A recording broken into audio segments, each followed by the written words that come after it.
మహబూబాబాద్ జిల్లా కొత్తగూడెం మండలంలో కొనసాగుతున్న యూరియా పంపిణీ కేంద్రాలను జిల్లా వ్యవసాయ శాఖ సహాయ సంచాలకులు శ్రీనివాసరావు సందర్శించారు. ఈ సందర్భంగా యూరియా పంపిణీ ప్రక్రియను క్షేత్రస్థాయిలో పరిశీలించిన ఆయన అక్కడున్న రైతులతో నేరుగా మాట్లాడి వారి సమస్యలను తెలుసుకున్నారు. అనంతరం తెలంగాణ రాష్ట్ర ప్రభుత్వం నూతనంగా ఆవిష్కరించిన యూరియా బుకింగ్స్ యాప్పై రైతులకు అవగాహన సదస్సులు నిర్వహించారు.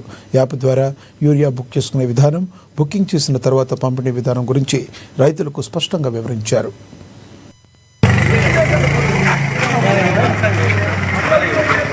ఎవరు కూడా ప్యానిక్ అవ్వాల్సిన అవసరం లేదు.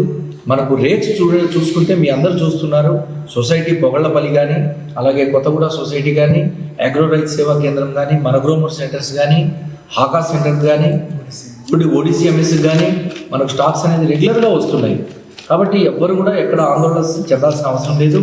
ఏ గ్రామం రైతులు ఎక్కడికి వెళ్ళాలి, ODCMSకి ఏ గ్రామం రైతులు వెళ్ళాలి, కొత్తగూడ సొసైటీకి ఏ గ్రామం రైతులు వెళ్ళాలనేది ఏవో గారు అలాగే మా వ్యవసాయ విస్తరణ అధికారులు ప్రణాళికాబద్ధంగా ఆ గ్రామాలని ఎంపిక చేసుకొని ముందే ఇన్ఫర్మేషన్ ఇవ్వడం వల్ల రైతులు చక్కగా తీసుకుంటున్నారు.